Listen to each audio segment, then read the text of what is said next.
আজকেও অনেকে ঢাকা শহর আয়া 5 বছর পর সে প্রতিষ্ঠিত হবে। তাহলে আপনি বসে আছেন কেন?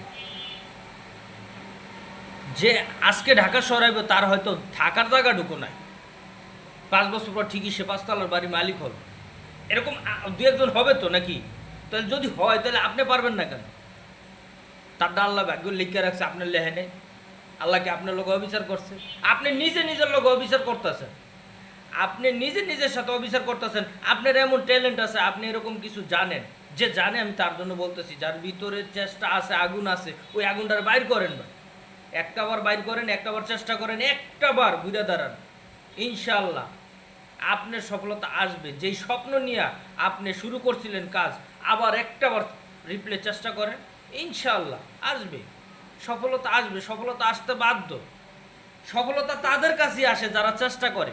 63 বছর বয়সে কেএফসির মালিক সফলতা পাইছে, আপনি আমি পাবো না? আমগমেতে জুয়ান কি আছে, শক্তি আছে, মেধা আছে, বুদ্ধি আছে, ট্যালেন্ট আছে, পারবো না কেন? যার ভিতর ট্যালেন্ট আছে, যার ভিতর প্রতিভা আছে, যার উদ্যম, নতুন উদ্যম নেওয়ার ইচ্ছা শক্তি আছে, সে পারবে, সে কখনো পিছু হয়ে থাকবে না। হ্যাঁ, সে হরান হয়ে গেছে, জিরাই নেন, কোনো অসুবিধা নেই। আপনি হরান হয়ে গেছেন, জিরাই নেন, কিছু সময় জিরিয়ে নেন, কিন্তু নতুন উদ্যম নিয়ে কাজ শুরু করেন, ইনশাআল্লাহ।